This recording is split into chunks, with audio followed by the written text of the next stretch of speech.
Alex McDonald asks, what advice do you have for people going to their first big tournament?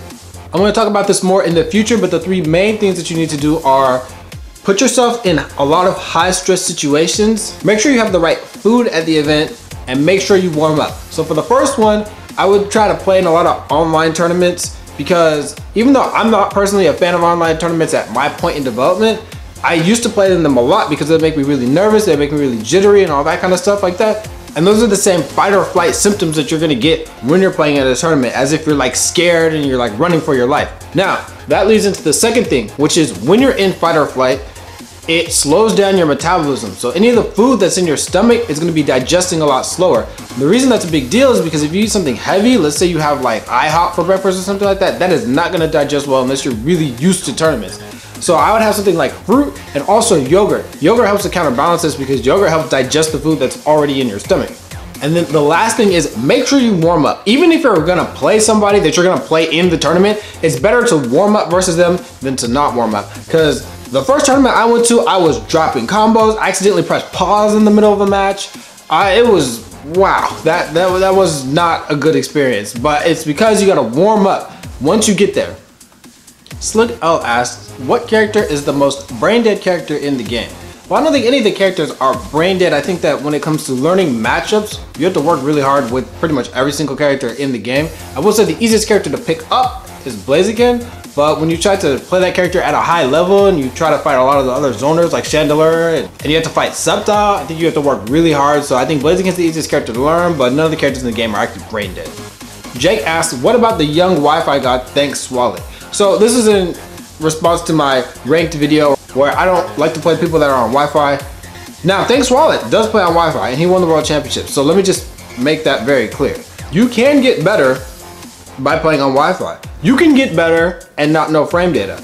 But I don't think that implementing bad habits or bad training conditions of strong players will necessarily make you as good as those players. It just means that you're copying their bad training conditions or bad habits. Usain Bolt eats McDonald's before his races. Eating McDonald's before races is not gonna make you faster.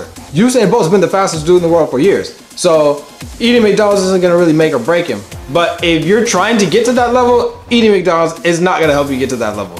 You still can, but it's not gonna help. XNDL44 asks, if you could add another Pokemon to Pokkén, what Pokemon would it be and what would their playstyle be? I would probably add Tapu Lele, and Tapu Lele's ability will make counterattacks go completely through your character's hitbox. And yeah, that'd be the dopest character in the game. Vichip R asks, how would you really know if you have learned a matchup or if you have just adapted to the other person's playstyle? Now, you always learn a matchup in the context of the players that you're playing. Even the people that say, hey man, I've mastered the Shadow Mewtwo matchup, or I mastered the Blaziken matchup. They're only saying that in context of the players that they've played.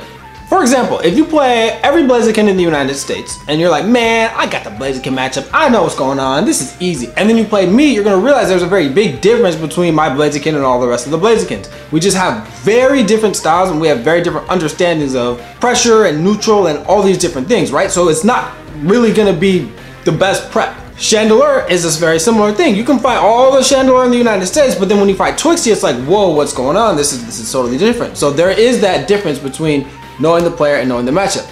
Now, that being said, knowing the matchup is still important because a matchup is a set of tools. Every player that plays Chandelure still has to use the exact same tools. So understanding those individual tools and how to beat those outside of the context of any individual player, just theoretically what they could do, that's important. If I were to practice meaty setups, you're gonna practice different meaty setups on Blaziken than you would on Chandelure. Because a lot of the stuff that works on Blaziken doesn't work on Chandelure.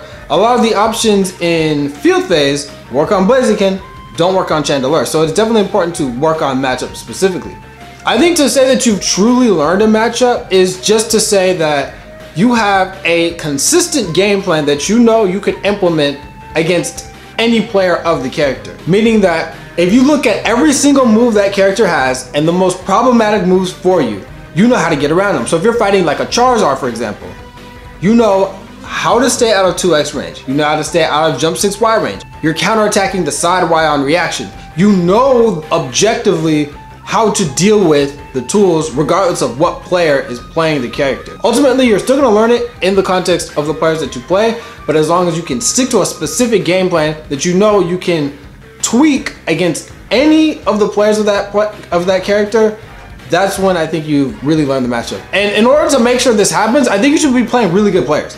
Now, one thing I will add, because I've actually had a couple people in the comments talk about this, about asking top players for casuals. Usually people that are streaming want to play you more than you want to play them. Like, they're looking for people like a lot. A lot of times I'll be streaming and I'm like, hey, who wants to play? There'll be 30 people in the chat and then like nobody wants to play. It's just like silence, whistles, and I'm like, if you see a pretty good player that's streaming, ask them, hey, in their stream, do you want to play? Favorite Pokemon ever, my favorite Pokemon is Tapu Fini. I'm so glad they played it. The only reason I'm even playing VGC again is because Tapu Fini exists. I hate T-Wave, I hate Swagger, I hate all status, and I hate all that luck stuff, but you know what? Tapu Fini is stopping all that with that Misty Surge.